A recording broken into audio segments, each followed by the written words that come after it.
इस बार 140 करोड़ की जनता 140 सीटों के लिए भी इन्हें तरसा देगी। जो लोग जनता का गुस्सा समझ गए हैं वो न केवल खुद डगमगाए हैं, न केवल उनका आत्मविश्वास डगमगाया था, बल्कि उनकी जवान भी डगमगा गई। जो महंगाई बढ़ी है, बेरोजगारी बढ़ी है और किसान की आय के साथ जो धोखा दिया है उसका इनके पास कोई जवाब नहीं है। इसीलिए इस बार 140 करोड़ की जनता 140 सीटों के लिए भी इन्हें तरसा देगी। जो महंगाई बढ़ी है, बेरोजगारी बढ़ी है और किसान की आय के साथ जो धोखा दिया है उसका इनके पास कोई जवाब नहीं है।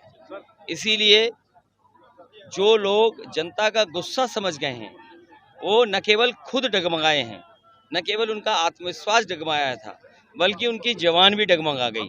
जो मुख्यमंत्री दूसरों को भ्रष्टाचारी कहते हैं, दूसरों को माफिया कहते हैं, आज सबसे ज्यादा खनन और सबसे ज्यादा सोनभद्र के रिसोर्सेस की चोरी कोई कर रहा है तो वो भारतीय जनता पार्टी है, उनके सहयोगी लोग।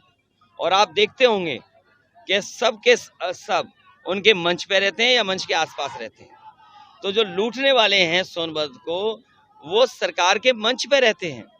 तो ये जनता सब बात समझ गई है, इसलिए जनता इन्हें हराने जा रही है। इनके पास कोई रास्ता नहीं है और किसी भी जगह चले जाएं, उन जगह तो चुनाव खत्म हो गया है। सुना है कि जहां पर विवेकानंद जी कभी मेडिटेशन किए थे, वहीं पर हमारे देश के प्रधानमंत्री जी मेडिटेशन करने जा रहे हैं। ये मेडिटेशन की जरूरत तो पहले थी, 5 साल पहले या 7 साल पहले, जब आपको देश के लिए काम करना था।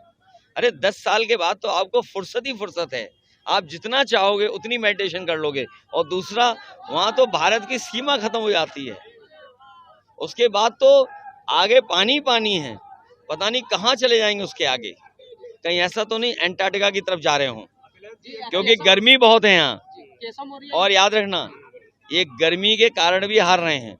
जो जनता को परेशान किया इन्होंने गर्मी में, ये जनता इन्हें हराएगी इस बार। अभी मुझे सुनने, हालांकि उनके बारे में नहीं कहना चाहिए, शहजादे शह भी देंगे, मात भी देंगे। सुनने में आया है कि इस बार उनका टेंट खाली था और टेंट खाली में वो लोग बैठे थे जो टेंट हटाने वाले थे। वो चाहते थे जल्दी भाषण खत्म हो तो वो टेंट हटाने का मौका मिल जाए। उतने लोग टेंट में बैठे थे जो टेंट हटाने के लिए आए थे मजदूर। पढ़े लिखे लोग हैं, वो बात समझ लें।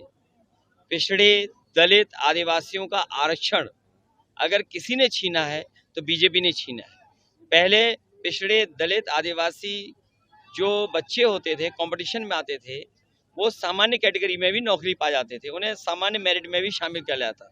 उनको अगर पाबंदी करके अपने अपने जो सेगमेंट है उसमें उनको बांध दिया है। पिछड़ों को अपने में बांध दिया, आदिवासियों को अपने में बांध दिया, दलितों को अपने में बांध दिया। कोई भी जनरल कैटेगरी में नहीं आ पाएगा। और जो जनरल कैटेगरी है वो 50% की अगर हम माने तो उसी में धर्म आता है। तो आप खुद सोचिए कि धर्म के आधार पर आरक्षण किसको ज्यादा मिल रहा है और किसने ज्यादा किया है, और वहीं पिछड़े, दलित और आदिवासियों का आरक्षण किसने छीना है। वो इसलिए बैठक है क्योंकि बीजेपी वाले झूठ बोलने में बहुत आगे हैं, झूठा प्रचार करने में बहुत आगे हैं।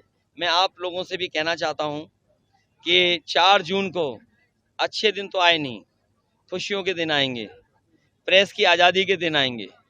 उस दिन मित्र मंडली तो बदलेगी बदलेगी, मंत्रिमंडल भी बदलेगा और मीडिया मंडल भी बदल जाएगा।